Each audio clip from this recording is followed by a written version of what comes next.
നീ എന്തിനു ഞങ്ങളുടെ ബെഡിൽ വന്ന് കിടക്കണം? എന്തിനു പേടിക്കണം? എന്തിന് അൺകംഫർട്ടബിൾ ആവണം? ഇതാര് ചോദിച്ച ചോദ്യങ്ങളാണെന്നല്ലേ? ജിസേല് ചോദിച്ച ചോദ്യങ്ങളാണ് നമ്മുടെ രന ഫാത്തിമയുടെ അടുത്ത്. രന ഫാത്തിമയ്ക്ക് അത് ഇഷ്ടപ്പെട്ടില്ല, അല്ലെങ്കിൽ അൺകംഫർട്ടബിൾ ആയി എന്ന് രന ഫാത്തിമ പറഞ്ഞ സമയത്ത് ജിസേല് ചോദിച്ച ചോദ്യമാണ്, എന്തിന് നീ ഞങ്ങളുടെ ബെഡിൽ വന്ന് കിടക്കണമെന്ന്. എന്താ വെച്ച് കഴിഞ്ഞാൽ രണ്ടുപേരും കൂടി കിടക്കുന്നതിന്റെ ഇടയിൽ വന്നെങ്ങാനും രന ഫാത്തിമ കിടന്നു കഴിഞ്ഞാൽ അത് ഡിസ്റ്റർബൻസ് ആയാലോ എന്ന് വിചാരിച്ചിട്ടാണോ എന്നറിയില്ല, ചോദിച്ച ചോദ്യമാണ്. പിന്നെ അടുത്ത ചോദ്യമാണ്, എന്തിന് പേടിക്കണം? അതായത് ജിസേലിന് പേടിയില്ല എന്ന് വിചാരിച്ചു രന ഫാത്തിമ പേടിക്കാൻ പാടില്ല എന്നുണ്ടോ? ജിസേലിന്റെ അടുത്ത് അവിടെ കാണിച്ചത് കണ്ടു കഴിഞ്ഞാൽ ജിസേലിന് പേടി തോന്നത്തില്ല. എന്താ വെച്ചാൽ അവർ തമ്മിൽ അങ്ങനെയാണല്ലോ. പക്ഷേ രന ഫാത്തിമയ്ക്ക് ഈ ആര്യൻ പറയുന്ന വ്യക്തി ആ ഒരു രീതിയിൽ അടുത്തേക്ക് വരുന്ന സമയത്ത് പേടിക്കാൻ പാടില്ലേ? പേടി തോന്നാൻ പാടില്ലേ? ഇഷ്ടത്തോടു കൂടി സ്വീകരിക്കണമെന്നാണോ ജിസേൽ അവിടെ പറയുന്നത്? നീ എന്തിനു പേടിക്കണം? എന്തിന് അൺകംഫർട്ടബിൾ തോന്നേണ്ട ആവശ്യം എന്തിരിക്കുന്നു? അത് നമ്മുടെ ആര്യനല്ലേ. അതായത് ആര്യന്റെ അടുത്തേക്ക് വന്നു കഴിഞ്ഞാൽ ആർക്കും അവിടെ ബുദ്ധിമുട്ട് തോന്നരുതെന്നാണോ ജിസേൽ ഉദ്ദേശിക്കുന്നത്? ഇതുപോലെയുള്ള മണ്ടൻ ചോദ്യങ്ങൾ എന്റെ ജിസേല് ചോദിക്കാതെ. അവിടെ ആര്യനെയും ജിസേലിനെയും ഒരു തരത്തിലും എതിർത്ത് സംസാരിക്കാനായിട്ട് കഴിവില്ലാത്ത ഒരു അക്ബർ കുണുവാവയും ഉണ്ട് അവിടെ.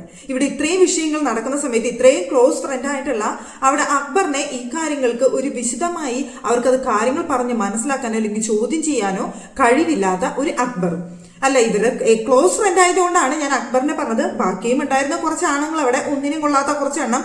അതായത് ഒരു പെണ്ണിനെ അൺകംഫർട്ടബിൾ ആയി ഇഷ്ടപ്പെട്ടില്ല എന്ന് പറയാനുള്ള സ്വാതന്ത്ര്യം പോലും ബിഗ് ബോസ് വീട്ടിൽ ഇല്ല എന്ന് സാരം.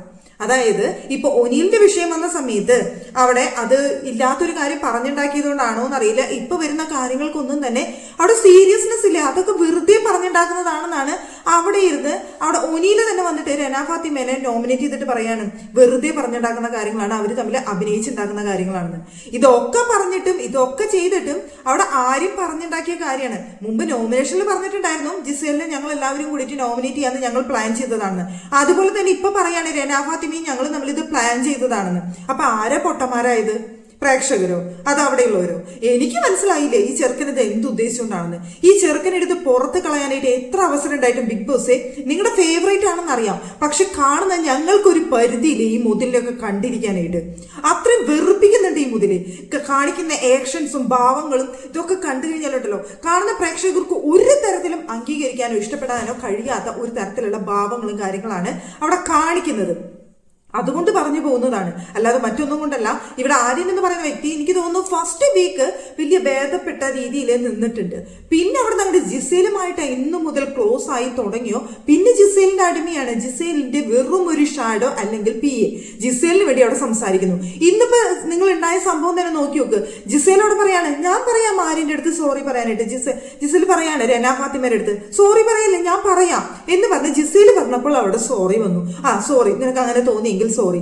പിന്നെ വീണ്ടും കഴിഞ്ഞ് രാത്രിയായപ്പോ വീണ്ടും ചോദിക്കുന്നത് നിനക്ക് എന്തിനെ അൺകംഫർട്ടബിൾ ആയി തോന്നണം? നീ എന്റെ കൂടെ വന്ന് കിടന്നില്ലേ? നീ എന്റെ ബെഡിൽ വന്ന് കിടന്നില്ലേ എന്ന് ചോദിച്ചുകൊണ്ട് എന്ത് വൃത്തികേടാണ് ഈ ചെറുക്കൻ വിളിച്ചു പറയുന്നത്? പറയുന്നതിന് ഒരു പരിധിയില്ലേ വാക്കുകൾ പറയുന്നത്. നീ എന്റെ ഒപ്പം കിടന്നില്ലേ? നീ എന്റെ ഒപ്പം വന്ന് ബെഡിൽ വന്ന് കിടന്നില്ലേ എന്ന് ഒരു പെൺകുട്ടിയുടെ അടുത്ത് ചോദിക്കേണ്ട ചോദ്യമാണോ? രന ഫാത്തിമ എങ്ങനെയുള്ള വ്യക്തി ആയോട്ടെ, ഇപ്പൊ ഇഷ്ടപ്പെടുന്നവരുണ്ടായിരിക്കാം ഇഷ്ടപ്പെടാത്തവരുണ്ടായിരിക്കാം ഒക്കെ ഉണ്ടായിരിക്കാം. അതിന് വെറും 18-19 വയസ്സല്ലേ ഉള്ളൂ, അതിന്റെ പക്വതയിലേ അതിനുള്ളൂ. എന്തായാലും അവനെ ആ കൊച്ചിനേക്കാൾ പ്രായമുള്ള ഒരു വ്യക്തിയല്ലേ, 23-24 വയസ്സുള്ള ചെറുക്കനല്ലേ ഇവൻ എന്ന് പറയുന്നത്. പക്ഷേ രന ഫാത്തിമ കാണിക്കുന്നതിന്റെ സീരിയസ്നെസ്സോ അല്ലെങ്കിൽ ആ പക്വത പോലും കാണിക്കാൻ പറ്റാത്ത വെറും മണ്ടൻ. അതായത് രന ഫാത്തിമ പറഞ്ഞ ആ ഡയലോഗ് തന്നെയാണ് എനിക്ക് പറയാനായിട്ട് തോന്നുന്നത്. മണ്ടത്തരം പറയല്ലടാ മണ്ട, ഇത് തന്നെയാണ് എനിക്ക് പറയാനായിട്ട് തോന്നിയത്. അത്രയും വൃത്തികെട്ട രീതിയിലുള്ള ഒരു സംസാര രീതി മാത്രമാണ് ഇവിടെ നിന്നുണ്ടാവുന്നത്. ഇപ്പൊ ഇന്നത്തെ എപ്പിസോഡ് നിങ്ങൾക്ക് നോക്കി കഴിഞ്ഞാൽ മനസ്സിലാവും ഇവിടെ ആകെ കാണിച്ചൊരു കണ്ടന്റ് എന്ന് പറയുന്നത് ഈ ഒരു കണ്ടന്റും ഷാനവാസിന്റെ കണ്ടന്റും മാത്രമാണ്. അതിന്റെ ഇടയിൽ വീട്ടിൽ വേറെയും വഴക്കുകളും കാര്യങ്ങളും ഉണ്ടായിട്ടുണ്ട്. ഈ കണ്ടന്റിൽ അനുമോളെ കുറ്റപ്പെടുത്തുന്ന സീൻ ഉണ്ടായിരുന്നു. അനുമോൾക്ക് സ്ക്രീൻ സ്പേസ് കൊടുക്കാൻ പാടില്ലല്ലോ, അതുകൊണ്ട് അനുമോളുടെ സീൻ അവിടെ കട്ട് ചെയ്തു. പിന്നെ അതുപോലെ തന്നെ ഈ മല്ലിയിലെ വിഷയം ഷാനവാസുമായിട്ടുണ്ടായിരുന്ന സമയത്ത് അതിൽ അനുമോൾ ഇടപെട്ടു എന്നിട്ട് എല്ലാവരും കൂടിയിട്ട് അനുമോളുടെ മേത്തിക്കാണ് കുതിര കയറുന്നുണ്ടായിരുന്നത്. ഈ സംഭവങ്ങളും കാര്യങ്ങളും പ്രശ്നങ്ങളും ഒക്കെ കഴിഞ്ഞു കഴിഞ്ഞപ്പോൾ എല്ലാവരും പറയുന്ന ഒരു കാര്യമാണ് ഈ പ്രശ്നം മുഴുവൻ ഉണ്ടാക്കിയത് അനുമോളാണെന്ന്. അതായത് മല്ലിയില എടുക്കരുതെന്ന് അനുമോൾ അവിടെ പറഞ്ഞതാണ് ഇപ്പൊ പ്രശ്നമായത്. എന്തിനെടുത്തു എന്ന് അവിടെ കിച്ചൺ ക്യാപ്റ്റൻ എന്ന നിലയിൽ അവിടെ അനുമോൾ ചോദിച്ചു. അപ്പൊ ഷാനവാസ് പറയുന്നുണ്ട് നെവിൻ എടുത്തു കഴിഞ്ഞാൽ ഞങ്ങൾ എല്ലാവരും എടുക്കും എന്ന് പറയുമ്പോ പിന്നെ അനുമോൾ അത് ചോദിക്കല്ലാതെ പിന്നെ അനുമോൾ എന്ത് ചെയ്യണമായിരുന്നു എന്നാണ് പറയുന്നത്. അപ്പോൾ അനുമോൾ അവിടെ ചോദിച്ചു പിന്നീട് ഈ വഴക്കും പ്രശ്നങ്ങളൊക്കെ കഴിഞ്ഞപ്പോൾ പറയാണ് ഈ പ്രശ്നത്തിന് മുഴുവൻ കാരണക്കാരി അനുമോളാണെന്ന്. അവിടെ നെവിനും ഷാനവാസും തമ്മിൽ വഴക്കിട്ടത് ആ വഴക്കിനെ കാരണക്കാരി അനുമോളാണെന്ന് പറഞ്ഞോണ്ട് എല്ലാവരും അവിടെ ഇവിടെ ഇരുന്ന് കുശിക്കുന്നുണ്ടായിരുന്നു. അപ്പൊ സത്യം പറഞ്ഞു കഴിഞ്ഞാൽ ബിഗ് ബോസ് വീട്ടിൽ എന്തെങ്കിലും ഒരു പ്രശ്നം ഉണ്ടായി കഴിഞ്ഞാൽ അതിന് ഉത്തരവാദി അനുമോള്. ഇപ്പോ ഇവിടെ ഈ വിഷയത്തിലാണെങ്കിലും അനുമോളോട് അഭിപ്രായം പറയുന്നുണ്ടായിരുന്നു. അനുമോള് ആര്യനിൽ നിന്ന് മോശപ്പെട്ട അനുഭവം എനിക്കും ഉണ്ടായിട്ടുണ്ടെന്ന് അനുമോള് പറയുന്നുണ്ടായിരുന്നു. അതെന്തായാലും എപ്പിസോഡിൽ വന്നിട്ടില്ല, കാരണം അനുമോളുടെ കണ്ടന്റ് ആണല്ലോ, അതുവരെ കാണിക്കത്തില്ലല്ലോ. അതുകൊണ്ട് അനുമോള് പറയുന്ന കാര്യങ്ങളും അനുമോളുടെ ഇതോളൊന്നും അതിൽ വന്നിട്ടില്ല. അപ്പൊ അതുകൊണ്ട് നമ്മൾ കണ്ടിട്ടില്ല. പക്ഷെ ലൈവില് ഇങ്ങനെയുള്ള സംഭവ വികാസങ്ങളും കാര്യങ്ങളും ഒക്കെ ഉണ്ടായിട്ടുണ്ടായിരുന്നു. അപ്പോ അതുകൊണ്ട് അത് കാണിച്ചില്ല. പക്ഷെ ഈ ആര്യന്റെയും ജിസേലിന്റെയും ഇവർ തമ്മിലുള്ള ഈ കോമ്പോ ഉണ്ടല്ലോ, അത് കണ്ട് പ്രേക്ഷകർക്കായ ഞങ്ങൾക്ക് മടുത്തു എന്നുള്ളതാണ്. ഇവിടെ ആര്യന് വേണ്ടിയിട്ട് സപ്പോർട്ട് ചെയ്ത് സംസാരിക്കുന്ന ജിസേലിനെ കണ്ട് മടുത്തു. ഈ അവിടെ പോയിട്ട് ജിസേല് നോമിനേറ്റ് ചെയ്യുന്നതും രന ഫാത്തിമേനെയും ബിന്നീനെയാണ്. കാരണം അവിടെ ആര്യന്റെ പുന്നാര മോനല്ലേ, അങ്ങനെ തന്നെ പറയട്ടെ, ജിസേലിന്റെ പുന്നാര മോനാണ് ആര്യൻ. അപ്പൊ പിന്നെ ആര്യനെ വിഷമിപ്പിച്ച് കഴിഞ്ഞാൽ ജിസേലിന് സഹിക്കൂ? അപ്പൊ ജിസേലിന് അത് സഹിക്കാത്തത് കൊണ്ട് അവിടെ ആര്യന് വേണ്ടിയിട്ട് അവിടെ നോമിനേറ്റ് ചെയ്യുന്നത് രന ഫാത്തിമേനെ. അത് രന ഫാത്തിമ മോശം ഇത് പറഞ്ഞു ഇത്രേ. ചെയ്ത ആൾക്ക് പ്രശ്നമില്ല, രന ഫാത്തിമയ്ക്ക് അത് ഇഷ്ടപ്പെട്ടില്ല, അത് ഭയങ്കര കംഫർട്ടബിൾ അല്ലാതെ തോന്നി, അല്ലെങ്കിൽ എനിക്കത് ഭയങ്കര ഡിസ്റ്റർബൻസ് ഉണ്ടാക്കി എന്ന് പറഞ്ഞാൽ രന ഫാത്തിമയ്ക്കെതിരെ വോട്ട് ചെയ്യുന്നവരിരുന്നിട്ട് രന ഫാത്തിമ മോശമായിട്ട് പറഞ്ഞു ഇത്രേ. അപ്പൊ ചെയ്ത ആൾക്ക് ഒരു കുറ്റമില്ല, ചെയ്ത ആള് പുണ്യാളൻ. ഇനിയിപ്പോ വീക്കെൻഡ് എപ്പിസോഡിൽ വരുന്ന സമയത്ത് ലാലേട്ടനും പറയാൻ പോകുന്ന കാര്യം ഇതാണ്, അത് തമാശക്ക് ചെയ്തതല്ലേ മോൾക്ക് അങ്ങനെ തോന്നേണ്ട ആവശ്യമുണ്ടോ ചോദിച്ചുകൊണ്ട് അത് അവസാനിപ്പിക്കും. പ്രത്യേകിച്ച് വീഡിയോ പോലും കാണിക്കില്ല. കാരണം ജിസേലിന്റെ ആരിന്റെ വിഷയത്തിലൊന്നും വീഡിയോ കാണിക്കത്തില്ലല്ലോ. വീഡിയോ കാണിച്ചു കഴിഞ്ഞാൽ സത്യങ്ങളൊക്കെ വെളിവാകത്തില്ലേ? അതുകൊണ്ട് അവർ രണ്ടുപേരും ടോപ്പിക് വരുന്ന സമയത്ത് ലാലേട്ടൻ വീഡിയോ കാണിക്കാതെ ആ കാര്യങ്ങൾ സംസാരിച്ച് അങ്ങ് ക്ലിയർ ചെയ്യും. എന്ന് വെച്ചാൽ അവർക്ക് നെഗറ്റീവ് വന്നാലോ, അവർക്ക് നെഗറ്റീവ് വരുന്ന കാര്യം ബിഗ് ബോസിന് ലാലേട്ടൻ ചെയ്യാനായിട്ട് വരത്തില്ലല്ലോ എന്നുള്ള രീതിയിലാണ് ഇപ്പൊ ഷോ മുന്നോട്ട് പോകുന്നത്. നിങ്ങൾക്ക് തന്നെ അറിയാവുന്ന കാര്യമാണ്. അതുകൊണ്ടാണ് ഞാൻ അങ്ങനെ പറഞ്ഞത്. ഇതിൽ അത്രയ്ക്ക് തന്നെ ഉണ്ടാവാൻ പോകുന്നുള്ളൂ. കാരണം അനുമോളുടെ അടുത്തേക്ക് ആര്യനെ പിടിച്ച് ഉന്തിയിട്ട് ആര്യൻ അവിടെ ചെന്ന് വീണ്, ആര്യൻ ഉന്താൻ പറഞ്ഞ ആര്യൻ ചെന്ന് വീണ് വെള്ളം ഒഴിച്ചിട്ട് എന്നിട്ട് ചോദിക്കുകയാണ് എന്ത് ഉന്താണ്, എന്ത് തള്ളാണ് മസ്താനി. അവസാനം മസ്താനിക്ക് കുറ്റം, ഉന്താൻ പറഞ്ഞ ആൾക്കൂല്ല, ചെന്ന് വീണ ആൾക്കൂല്ല കുറ്റം, വെള്ളം ഒഴിച്ച ആൾക്കൂല്ല കുറ്റം. അപ്പൊ പിന്നെ ഇത് ആരുടെ അടുത്ത് ഇവിടം വരെ എത്തും? അപ്പൊ ഇത് എവിടെയും എത്താൻ പോകാത്ത കേസാണെന്ന് നമുക്ക് നല്ല ധാരണയുണ്ട്. ഇനിയിപ്പോൾ പറയുകയാണെന്നുണ്ടെങ്കിൽ ഷാനവാസിന്റെ നിവിന്റെയും കേസ് എടുക്കുകയാണെങ്കിൽ കുറേ പേര് അത് വിശ്വസിക്കുന്നു, കുറേ പേര് അത് വിശ്വസിക്കുന്നില്ല. സത്യാവസ്ഥ എന്താണെന്ന് ചോദിച്ചു കഴിഞ്ഞാൽ നമുക്കും അതിനെ കൃത്യമായിട്ടുള്ള ഒരു ഉത്തരമില്ല സത്യം പറഞ്ഞു കഴിഞ്ഞാൽ അവിടെ. പക്ഷേ നമുക്ക് ഒരു കാര്യം മാത്രമേ, ഷാനവാസിനെ ആദ്യം മുതൽ അവിടെ ഫസ്റ്റ് വീക്ക് കഴിഞ്ഞതിന് ശേഷമാണെന്ന് തോന്നുന്നു ഷാനവാസ് പറയുന്നുണ്ട് നിവിന്റെ കൂടെ എനിക്ക് കിടക്കണ്ട, എനിക്ക് ഇഷ്ടമല്ല, അവനവിടെ മാറി കിടക്കാൻ പറ, എനിക്ക് ഒട്ടും കംഫർട്ട് അല്ല എന്ന് പലതവണ ഷാനവാസ് പറഞ്ഞിട്ടുണ്ട്.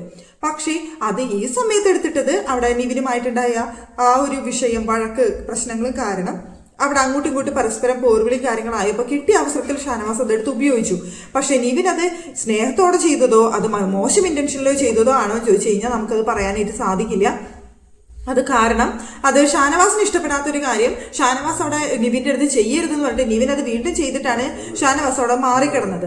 അപ്പൊ പിന്നെ ഷാനവാസിന്റെ ഭാഗത്തുണ്ട് ന്യായം എന്ന് പറയേണ്ടി വരും. അതുപോലെ തന്നെ നിവിൻ അവിടെ ചിലപ്പോൾ ഇഷ്ടം കൊണ്ട് കെട്ടിപ്പിടിച്ചതോ അല്ലെങ്കിൽ അങ്ങനെ തൊട്ടതോ എന്തെങ്കിലും ആയിരിക്കാം, അത് ഷാനവാസിനെ മറ്റു രീതിയിൽ ഫീൽ ചെയ്തതായിരിക്കാം. അപ്പൊ ചിലപ്പോൾ നിവിന്റെ അടുത്ത് തെറ്റുമില്ലാതിരിക്കാം. നിവിൻ എന്ന് പറയുന്ന വ്യക്തി കോമഡി ആയിട്ടും അല്ലെങ്കിൽ എന്തെങ്കിലുമൊക്കെ കണ്ടന്റ് കൊടുക്കാൻ വേണ്ടിയിട്ട് ഇങ്ങനെ ഓരോന്ന് ഇങ്ങനെ പിരിവിരിന്നിങ്ങനെ നിൽക്കുന്ന ഒരു വ്യക്തിയാണ് നിവിൻ. പക്ഷെ പണിയെടുക്കാനായിട്ട് ഭയങ്കര മടിയും കട്ടെടുത്ത് തിന്നാനായിട്ട് ഭയങ്കര ഉഷാറുള്ള ഒരു വ്യക്തിയാണ് നിവിൻ. പക്ഷെ ഈ വിഷയത്തിലേക്ക് വരുന്ന സമയത്ത് ഇവിടെ ഷാനവാസിന്റെ അഭിപ്രായത്തോട് കുറെ പേര് യോജിക്കുന്നുണ്ട് ഹൗസിനുള്ളിൽ തന്നെ. പക്ഷെ കുറച്ച് പേര് പറയുന്നുണ്ട് ഇത് വേണ്ടിയിരുന്നില്ല എന്നൊരു കാര്യം പറയുന്നുണ്ട്. നിവിൻ പൊട്ടിക്കരയുന്നുണ്ട്, ബിഗ് ബോസിന്റെ അടുത്ത് പോയിട്ട് വിഷമം പറയുന്നുണ്ട്, ഒക്കെ നിവിൻ അവിടെ ചെയ്യുന്നുണ്ടായിരുന്നു. പക്ഷേ അവിടെ ജിഷിൻ പറയുന്നുണ്ടായിരുന്നു നിവിന് ഒരു കണ്ടന്റ് കിട്ടി, കരഞ്ഞ് വിഷമിച്ച് ഈ ആഴ്ച കൊണ്ടുപോകാനുള്ള ഒരു കണ്ടന്റ് കിട്ടിയെന്നാണ് ജിഷിൻ പറയുന്നുണ്ടായിരുന്നത്. സത്യത്തിൽ നിവിൻ എന്താണ് എന്നുള്ളത് ഇതുവരെ വെളിപ്പെടുത്താത്ത ഒരു കാര്യമാണ്, നിവിന്റെ സെക്ഷുവാലിറ്റി എന്താണ് എന്നുള്ളത്. അതുകൊണ്ട് തന്നെ അവരങ്ങനെ പറയുമ്പോൾ അവിടെ നിവിൻ അത് ഇപ്പോഴും വെളിപ്പെടുത്താൻ തയ്യാറല്ല. നിവിൻ അത് അക്കാര്യത്തിൽ ഭയമുണ്ട്. പിന്നെ പുറത്തുള്ളവരൊക്കെ പറഞ്ഞിട്ടുണ്ട്, ഇപ്പൊ നമുക്കറിയാം ജാൻമണിയൊക്കെ പറഞ്ഞിട്ടുണ്ട് നിവിനൊരു പെൺകുട്ടിയായിട്ട് താല്പര്യം ഇല്ലാത്തൊരു വ്യക്തിയാണ് എന്നുള്ള രീതിയിൽ ജാൻമണിയൊക്കെ പുറത്ത് പറഞ്ഞിട്ടുണ്ട്. ബോയ് ഫ്രണ്ട്സ് ഉള്ള ഒരു വ്യക്തിയാണ് നിവിൻ എന്നൊക്കെ എന്ന് പറഞ്ഞിട്ടുണ്ട്. അതുകൊണ്ട് തന്നെ ഹൗസിനുള്ളിലുള്ള ഷാനവാസും പ്രവീണും ഒക്കെ അങ്ങനെ ഒരു ആരോപണം ഉന്നയിക്കുന്ന സമയത്ത് നിവിൻ അത് നേരിടേണ്ട അവസ്ഥയാണ്. നിവിൻ അങ്ങനെ ഒരു തരത്തിൽ ഇഷ്ടത്തോടുകൂടി പെരുമാറുമ്പോൾ അവർക്ക് കംഫർട്ട് അല്ല, അൺകംഫർട്ടബിൾ ആണ് അവര്. അതാണ് അവരത് പറഞ്ഞു പോകുന്നത്. അതാണ് ഇപ്പൊ നിലവിൽ അവിടെ സംഭവിച്ചൊരു കാര്യം എന്ന് പറയുന്നത്. ഇപ്പോൾ ഇന്നത്തെ എപ്പിസോഡിൽ ആകെ സംഭവിച്ച ഒരു കണ്ടന്റ് എന്ന് പറയുന്നത് ഈ രണ്ട് കണ്ടന്റാണ്.